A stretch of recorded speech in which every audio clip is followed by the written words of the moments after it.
Bismillahirrahmanirrahim. Assalamualaikum warahmatullahi wabarakatuh. Perkenalkan, nama saya Siti Nur Amelia dengan NIM B1C1250447 dari kelas B Program Studi Akuntansi Fakultas Ekonomi dan Bisnis Universitas Haloleo. Video ini dibuat untuk memenuhi tugas NIT mata kuliah wawasan kemaritiman yang diampuh oleh Dr. Alianti Agus Mokodampit, SE MSI. Adapun tujuan dari video ini adalah untuk mengetahui kondisi kemiskinan di desa pesisir serta memahami peran tengkulak dalam kehidupan nelayan, khususnya di Desa Napabalano, Pulau Muna, Sulawesi Tenggara. Indonesia dikenal sebagai negara maritim dengan kekayaan laut yang luar biasa, tapi di balik kekayaan itu masih banyak nelayan yang hidup dalam kemiskinan. Nah, di video ini kita akan melihat langsung bagaimana kondisi tersebut terjadi, khususnya di Desa Pesisir Napabalano, Pulau Muna, Sulawesi Tenggara. Pertanyaannya, kenapa nelayan yang setiap hari pergi ke laut justru belum hidup sejahtera? Desa Pesisir Napabalano merupakan wilayah yang langsung berbatasan dengan laut. Sebagian besar masyarakatnya itu bekerja sebagai nelayan dan sangat bergantung pada hasil tangkapan laut. Kehidupan mereka itu sederhana. Setiap hari nelayan berangkat pagi atau malam hari untuk mencari ikan, lalu kembali membawa hasil tangkapan untuk dijual. Namun, penghasilan mereka itu tidak menentu. Kadang mendapat banyak, tapi sering juga pulang dengan hasil yang sedikit, tergantung cuaca dan kondisi laut.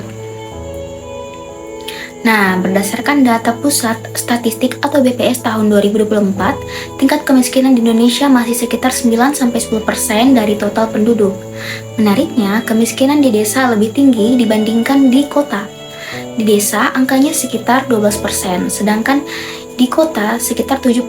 Selain itu, wilayah pesisir termasuk salah satu wilayah dengan tingkat kemiskinan yang cukup tinggi karena ketergantungan pada alam yang tidak menentu.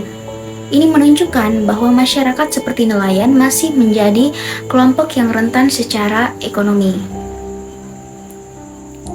Ada beberapa penyebab utama kenapa nelayan di desa pesisir masih sulit keluar dari kemiskinan. Yang pertama itu alat tangkap yang masih tradisional, sehingga hasil tangkapannya itu terbatas. Yang kedua itu ada faktor cuaca. Nelayan sangat bergantung pada kondisi alam. Jika cuaca buruk, mereka tidak bisa melaut. Yang ketiga itu ada tingkat pendidikan yang relatif rendah, sehingga sulit untuk mengakses peluang ekonomi lain.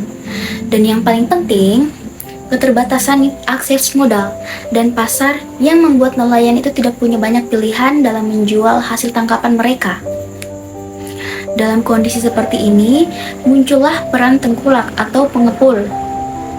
Tengkulak itu biasanya memberikan pinjaman kepada nelayan, baik untuk kebutuhan sehari-hari maupun untuk biaya melaut. Di satu sisi, ini sangat membantu karena prosesnya cepat dan tanpa syarat rumit seperti di bank.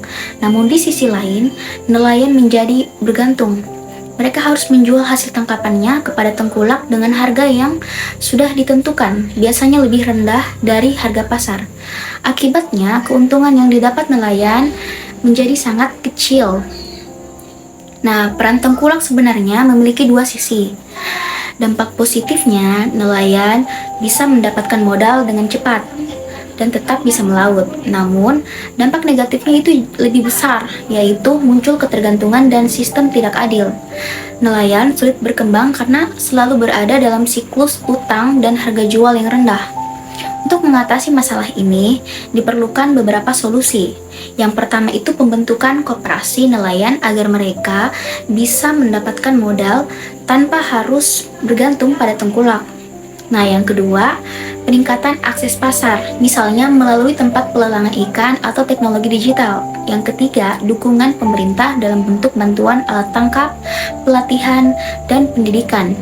Dengan langkah-langkah ini diharapkan kesejahteraan nelayan itu bisa meningkat secara bertahap. Laut Indonesia itu sangat kaya, tapi kekayaan itu belum sepenuhnya dirasakan oleh masyarakat pesisir. Kisah nelayan di Desa Napabalano adalah contoh nyata bahwa potensi besar tidak selalu berarti kesejahteraan. Oleh karena itu, diperlukan kerjasama antara pemerintah, masyarakat, dan berbagai pihak untuk menciptakan perubahan yang nyata. Karena pada akhirnya, kesejahteraan nelayan adalah bagian dari masa depan Indonesia sebagai negara maritim. Dari pembahasan tersebut, dapat disimpulkan bahwa kemiskinan di desa pesisir itu bukan hanya disebabkan oleh keterbatasan sumber daya, tetapi juga karena sistem yang membuat nelayan itu sulit berkembang. Salah satunya adalah ketergantungan pada tengkulak. Oleh karena itu, diperlukan upaya bersama, baik dari pemerintah maupun masyarakat, untuk memberikan akses modal, pasar, dan pendidikan yang lebih baik bagi nelayan. Dengan begitu, potensi besar Laut Indonesia itu tidak hanya menjadi kekayaan alam semesta, tetapi juga dapat meningkatkan kesejahteraan masyarakat pesisir. Mohon maaf bila ada kesalahan ataupun kekurangan dalam penjelasan saya kali ini. Saya akhiri. Wassalamualaikum warahmatullahi wabarakatuh. Terima kasih.